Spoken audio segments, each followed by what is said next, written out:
خداوند متعال نے شیطان اور شیطان کے کارناموں کے بارے میں بیان کیا ہے کہ شیطان کیا ہے اور اس کے کارنامے کیا ہے، یہ کیا کیا کر سکتا ہے۔ اس نے دیکھا تو وہ انگور کا دانہ سونا بن چکا تھا۔ شیطان نے کہا کہ میں انگور کو سونا بنا لیتا ہوں، لیکن بدبخت میں نے خدائی کا دعویٰ نہیں کیا، تو نے کس بنا پر خدائی کا دعویٰ کیا ہے؟ تو اعوذ باللہ من الشیطان الرجیم، بسم اللہ الرحمن الرحیم، اللہم صلی علی محمد وآل محمد۔ آج ہم گفتگو کریں گے کہ شیطان کون ہے، شیطان کیا ہے اور اس کے کارنامے کیا ہے۔ سورہ اعراف کی آیت نمبر 10 سے لے کر 25 تک خداوند متعال نے شیطان اور شیطان کے کارناموں کے بارے میں بیان کیا ہے کہ شیطان کیا ہے اور اس کے کارنامے کیا ہے، یہ کیا کیا کر سکتا ہے۔ شیطان وہ مخلوق ہے جو ہمارے ہر کام میں ہمیں غفلت میں ڈال دیتا ہے۔ اکثر لوگ یہ شکایت کرتے ہیں کہ ہم نماز پڑھتے ہیں تو یہ ہمیں غافل کر دیتا ہے، ہم کوئی اچھا کام کر رہے ہوتے ہیں تو یہ ہمیں اس کام سے غافل کر دیتا ہے۔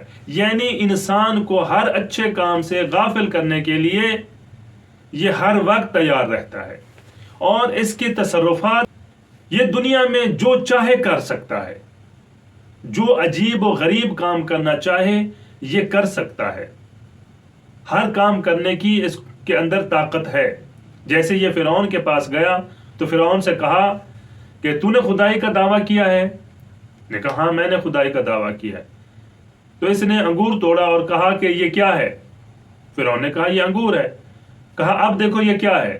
تو جب اس نے دیکھا تو وہ انگور کا دانہ سونا بن چکا تھا۔ شیطان نے کہا کہ میں انگور کو سونا بنا لیتا ہوں، لیکن بدبخت میں نے خدائی کا دعویٰ نہیں کیا، تو نے کس بنا پر خدائی کا دعویٰ کیا ہے۔ تو دنیا میں شیطان جو کچھ کرنا چاہے عجیب و غریب کام وہ کر سکتا ہے، اور شیطان کے بارے میں گفتگو کرنا یہ بحث قابل غور و فکر ہے۔ ایسا نہیں ہے کہ سرسری طور پر شیطان کے بارے میں بحث کی جائے، بلکہ اس کو دقت سے سمجھنے کی ضرورت ہے، غور و فکر کرنے کی ضرورت ہے۔ اور شیطان انسان کا وہ دشمن ہے جو ہر وقت انسان کے ساتھ رہتا ہے۔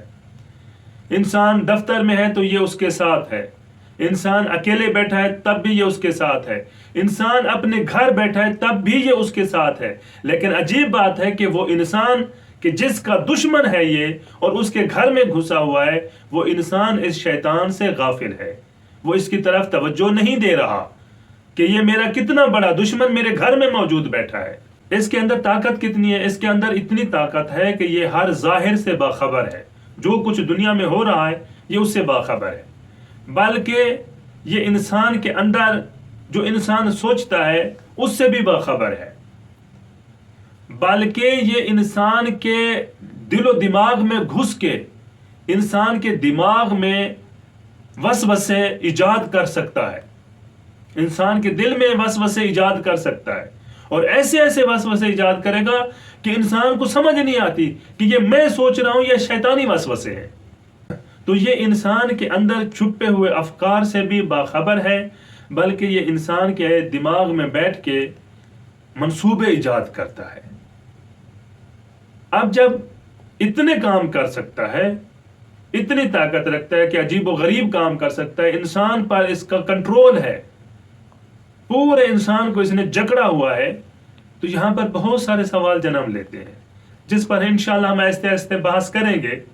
پہلا سوال ان میں سے یہ ہے جو اکثر کہتے ہیں کہ اگر شیطان اتنا بڑا دشمن ہے انسان کا تو پھر اللہ نے شیطان کو خلق ہی کیوں کیا ہے، کیوں بنایا ہے شیطان کو اللہ تعالیٰ نے؟ نہ بناتا تو ہماری تو کم از کم جان چھوٹ جاتی۔ اس پر انشاءاللہ ہم اگلی ویڈیو میں گفتگو کریں گے کہ اللہ نے شیطان کو کیوں خلق کیا۔ والسلام علیکم ورحمۃ اللہ وبرکاتہ۔